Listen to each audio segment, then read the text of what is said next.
Transgender amendment bill 2026ના વિરોધમાં વડોદરા શહેરની જાણીતી સામાજિક સંસ્થાઓ દ્વારા જિલ્લા કલેક્ટરને આવેદનપત્ર આપીને વિરોધ વ્યક્ત કરવામાં આવ્યો હતો।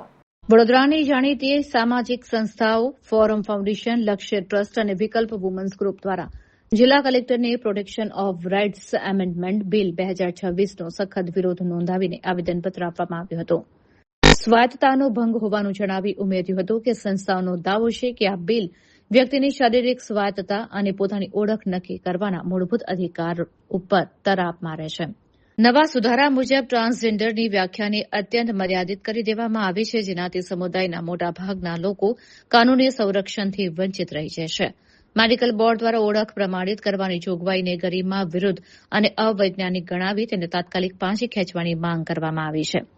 આ સંસ્થાઓએ માંગ કરી છે કે કોઈપણ નવા સુધારા લાવતા પહેલા ટ્રાન્સજેન્ડર સમુદાય અને કાનૂની નિષ્ણાંતો સાથે પારદર્શક ચર્ચા કરવામાં આવે, ત્યાર પછી જ નક્કી કરવામાં આવે તેવી માંગ સાથે કલેક્ટરને આવેદનપત્ર આપવામાં આવ્યું હતું। આજે વડોદરા જિલ્લાના કલેક્ટરશ્રીને અમે આવેદનપત્ર આપ્યું, જે 2019માં ટ્રાન્સજેન્ડર સમુદાય માટે જે કાયદો બનાવવામાં આવ્યો હતો, ટ્રાન્સજેન્ડર પ્રોટેક્શન એક્ટ, અને એમાં અત્યારે 23 માર્ચના રોજ સમાજ સુરક્ષા વિભાગના મંત્રીશ્રી દ્વારા સુધારણા વિધેયક લાવવામાં આવ્યું છે, અને જેમાં ઘણા બધા એવા સુધારા લાવવામાં આવી રહ્યા છે જે સમુદાયને મંજૂર નથી। જેમ કે 2019માં વાત કરવામાં આવી હતી પોતાની સ્વ પહેચાન, પોતાની ઓળખ, સેલ્ફ આઈડેન્ટિફિકેશનની વાત કરવામાં આવી હતી કે પોતે જાતે નક્કી કરી શકે કે ટ્રાન્સજેન્ડર સમુદાય પોતાને શું ઓળખ આપવા માંગે છે, મહિલા, પુરુષ કાં તો ટ્રાન્સજેન્ડર તરીકેની।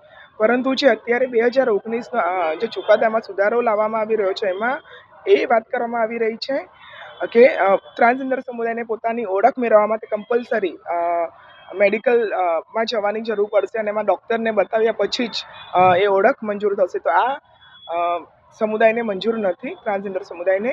અને જે બંધારણીય હક છે, 2014માં પહેચાન આપવામાં આવી છે, અને 2019ના એક્ટમાં પણ આ વાત કરવામાં આવી છે। તો અત્યારે સરકાર આમાં કેમ આ રીતના સુધારા, જે બંધારણની વિરુદ્ધ છે એને કેમ આ રીતના સુધારા લાવી રહ્યા છે ખબર નથી પડી રહી। તો એના માટે એક આવેદનપત્ર આપી દઉં।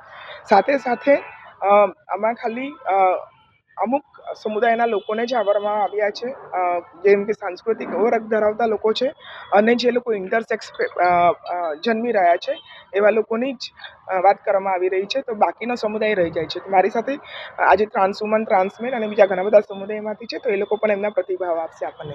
જે રજૂઆત કરી રહ્યા છીએ કે 2026ના જે ટ્રાન્સજેન્ડર અમેન્ડમેન્ટ આવ્યા છે એના વિરોધમાં, કારણ કે ટ્રાન્સમેન અને ટ્રાન્સ વુમન માટે ખૂબ જ ખતરાની વાત છે, જેમાં આપણા મૂળભૂત જે હકો છે ટ્રાન્સજેન્ડર લોકોના, એ સેલ્ફ આઈડેન્ટિફિકેશન એને નકારવાની વાત છે, અને તેમજ ટ્રાન્સજેન્ડરની પરિભાષાને બદલાવ લાવવાની વાત છે।